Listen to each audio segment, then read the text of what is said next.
Hi, everyone. I wanted to give you a quick update about the City Council meeting that we had on Tuesday, the 19th, in which we adopted a tax rate and the city budget, among some other things. But the tax rate and the city budget were the most critical. We began the meeting by discussing how to make our meetings efficient and to be considerate of everybody's time.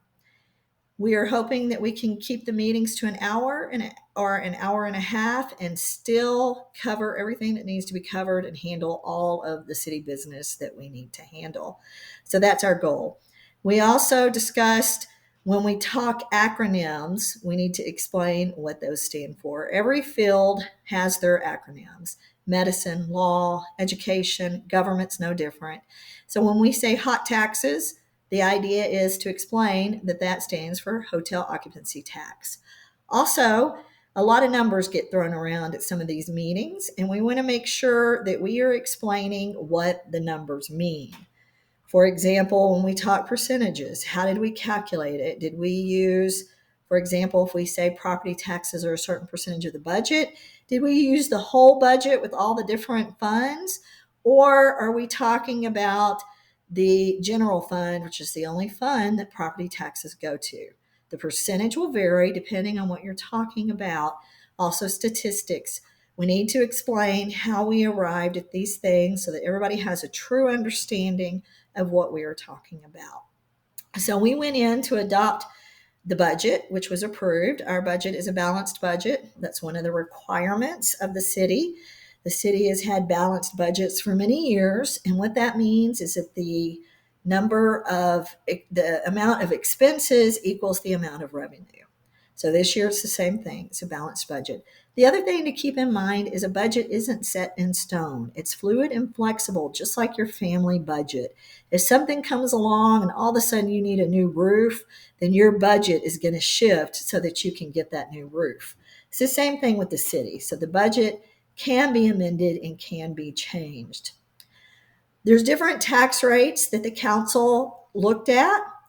One of them called the voter approval rate, which means that as long as we stayed with this rate or lower, we would not have to go out for an election. Excuse me.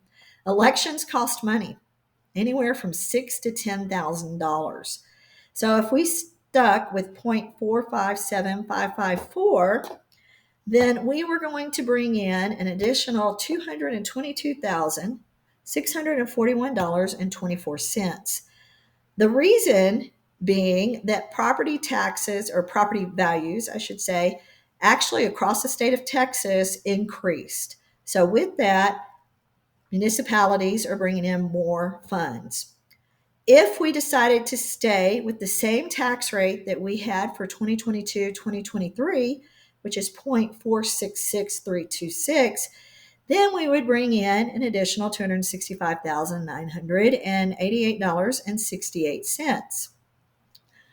If we decided to go with the de minimis rate, which a government, a municipality can use once every 3 years, and it brings in approximately $500,000. And with the tax experts' calculations this year, it would have been $501,988.09. This would have been the rate. The no new revenue rate is just like it sounds. It means we bring in pretty close to the same amount of money that we brought in last year. The problem with no new revenue is that it doesn't keep up with inflation.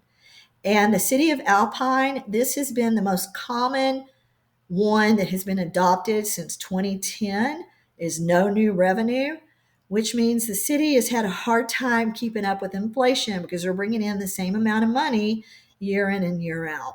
And if we notice with the tax expert calculations, it brings in approximately the same amount of money that we brought in last year.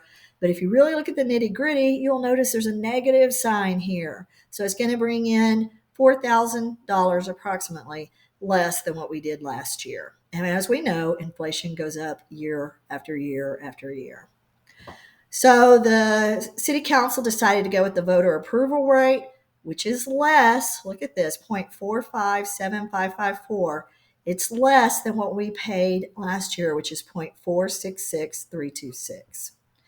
So additional money that we will receive is $222,641.24. This gets applied to the general fund, which is the main operating fund of the city. Biggest parts of it would be streets and the police department. And so this should give us a lot of money to be able to take care of streets and to make sure that our police are fully funded. And then also that the city gets the software that is badly needed. So it's important that this money is applied to those things. On Saturday, this coming Saturday at 11 o'clock, City Council is going to take a tour. AISD is going to let us use one of their buses around the city so that we can rank the streets in order of which should be repaired first, second, third, etc. We are inviting everyone to attend with us, but keep in mind we only have one bus, so seating will be limited. Make sure you get there early. The bus is going to arrive about 10:30, so you might want to come a little before that, and then we depart at 11 o'clock. I hope this helps. If you have any additional questions, please reach out to your council person or reach out to me. Thank you. I hope to see you Saturday, and I hope to see you next Tuesday when we have a public hearing for the tax rate and for the approval of the budget, and then when we have them as action items to officially approve. This is also posted in today's newspaper if you want to take a look at it there. All right, see you soon.